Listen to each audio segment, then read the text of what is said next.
Hi there, so I'm going to do a series of hopefully very short videos just to briefly explain kind of how ActiveCampaign works.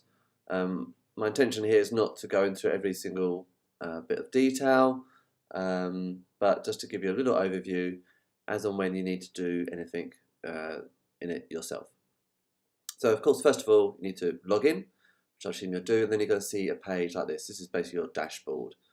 And you can see you've got menus at the top, 1, 2, 3, 4, 5, 6 different areas there. And I'll run through these very briefly now, and then what I'll probably do is do a video about each one in more detail. I may not do all those straight away. I may do those when they're a bit more relevant as we start to use this platform more and more. So contacts, as the name suggests, this is basically your list of your database. So you're going to have every single person that added to your database here. And how they get added to your database is usually via a form, a web form, but you can also add a contact directly. And in the separate video, I'll explain a bit more how to do that. In campaigns, campaigns is basically where, if you just think of this as sending an email, this is really what it is. Basically here you create an email and you send it out to your list and you communicate with them and make a request. So just think of campaigns as sending an email. Okay, it could be as complicated or as simple as you like. Generally speaking, your campaigns are one-off emails. They can be going to either all of your list or a segment of it. And again, I'll go into more detail about that in another video. So here we are on automations. Automations is basically a process or a flow of different actions. Now, in the vast majority of cases, this is a series of emails. So if someone signs up in your form today, you may choose to send them out a series of emails in sequence. So you send them a message on day 1, send them a message on day 7, another message on day 14, another message on day 21, etc., etc.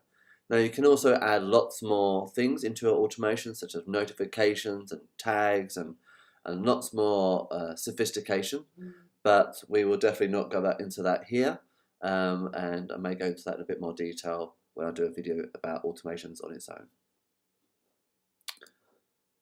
So now heading over to lists. Lists is basically a subdivision of your total database. For the most part, probably in the future, most of the people that come into your database will be coming in via a web form of some sort. So for example, at the moment we have a form that people can complete if they're interested in getting a job with you guys. And we also have another form for basically general inquiries from your website via the Contact Us page. And that Contact Us form links to this list called Web Inquiries. The job request form links to this list called Job Interns. Okay, so forms are separate to lists. A form can be added to several lists, but often it's easier and clearer and more simple really to have a list per form. But up to you if you wish to do it that way. So here you may have a list of, in this example, you're going to have a list of job applications and a list of web inquiries. But in the future, you may have other lists as well. Okay, maybe to do with a particular offer or something like that.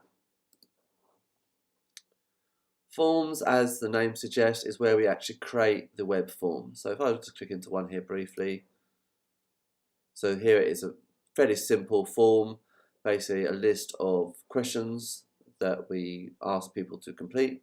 For example, it's first name, last name, email address, phone number, and more details. On a sort of general web form, you would tend to ask a lot less details. The less things you ask, the more likely the form is to be completed. But when it's the case of somebody applying for a job, then you probably want to get more details out of them, like here. So that's how a form works. Let me get out of here.